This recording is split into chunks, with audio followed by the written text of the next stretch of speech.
Kwamba at least wabunge wenye wamekuwa hapa leo wamekaa kutoka asubuhi mpaka jioni hawajaondoka kwa sababu wako passionate. Nimeona wako na passion sana ya kutaka kusaidia kusolve issues za wasanii. Yes.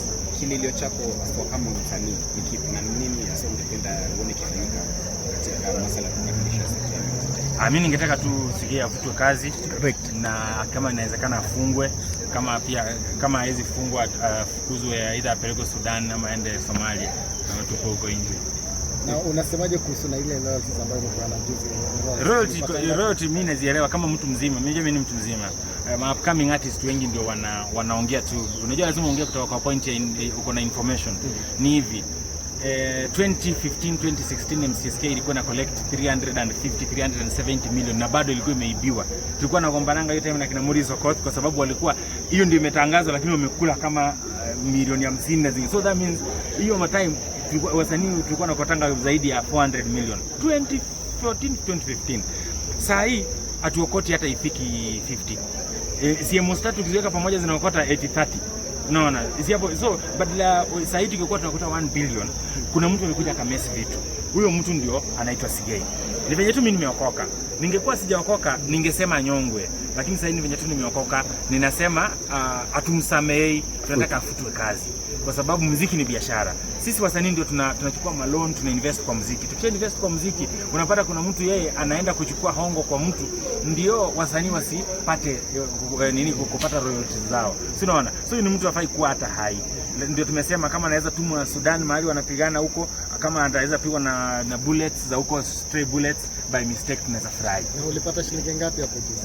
Mimi nilipata pesa yenye inatoshana na ya play. Unajua mimi ni msanii mkubwa. Siwezi sema kwa sababu kuna wasanii wengine kazi yao waimbi wataanza kusikia machungu. Wao wanafikiri tu so long as uliimba 19 sijui ngapi. Unajua royalties zinaenda kama ni za collections za saa hii, airplay inaenda pia na kama una trend, kama unafanya nini. So lazima pia utoe muziki. Wasanii pia as much as tuna complain juu ya hizo organizations zetu, lazima pia wasanii wakuwe na bidii. Uwezi sema wewe ni mtu wa majani chai na uchunangi unapeleka kwa nini kwa place ya majani chai. Kama wewe ni coffee farmer, uwezi sema wewe ni coffee farmer kwa sababu na ufanyi farming. So lazima pia wasanii watoe mangoma.